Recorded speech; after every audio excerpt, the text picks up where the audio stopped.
I'm Tracy Baxter with today's Record Newswatch. The National Bureau of Economic Research has announced that the recession is over.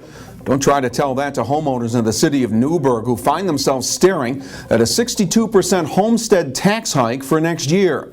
That grim news was delivered Monday night by Newburgh's interim city manager Richard Herbeck, whose preliminary budget forecast for 2011 also includes the cutting of 60 city positions. Many of the 100 people who heard the report voiced anger at the hefty hike now on the table, and they directed much of their anger at Herbeck, demanding that he take a salary cut. Yes, it's better than having the consultants tell him what to do. He's not a consultant. He's no, I didn't say that. I said it's better He's not a consultant. It's better than having his consultants tell him what to do. So, in other words, Herbeck says the financial hole Newburgh is in is the result of past overspending from unrealistic budget revenue projections. Reporters Michael Randall and Jeremiah Horgan will have more on the numbers and their potential impact in tomorrow's Times-Herald Record.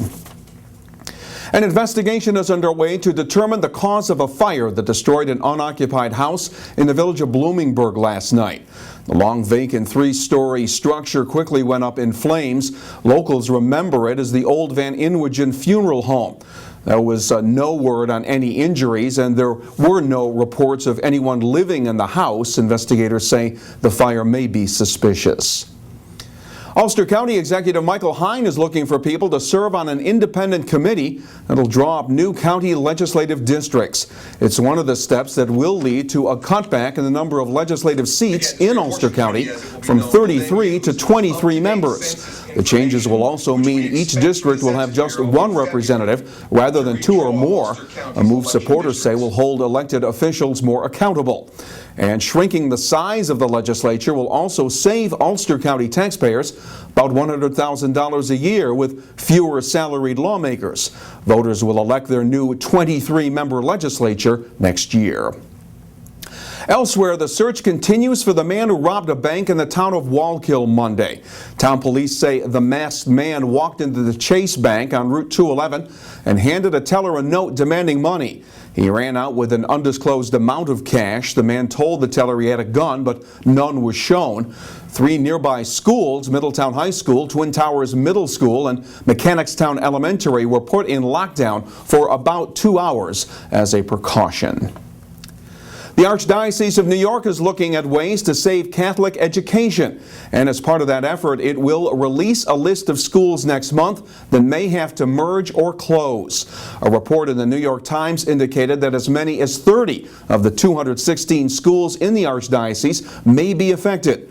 The list could possibly include one or more of the Catholic elementary schools in the Orange, Ulster, Sullivan County region.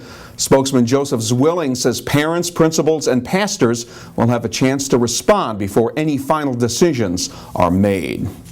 And it's good news for those who operate livestock farms in our area.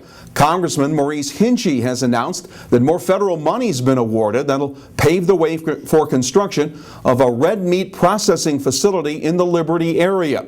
Estimates are the $1.6 million project will create up to 50 jobs and will make life easier for farmers in Sullivan County and vicinity. Construction of the Southern Catskills Red Meat Processing Facility will save them time and money. Currently, farmers have to transport beef cattle to locations 60 to 70 miles away. We'll feel some warm temperatures on the last day of summer. Tomorrow will be sunny and humid, with the highs reaching the mid-80s. More sunshine Thursday, the first day of fall, with a slight chance of late-day thunderstorms. The highs will be in the low 80s. For more, including breaking news, check back here at Record Online and check out tomorrow's Times-Herald Record. For Record Newswatch, I'm Tracy Baxter.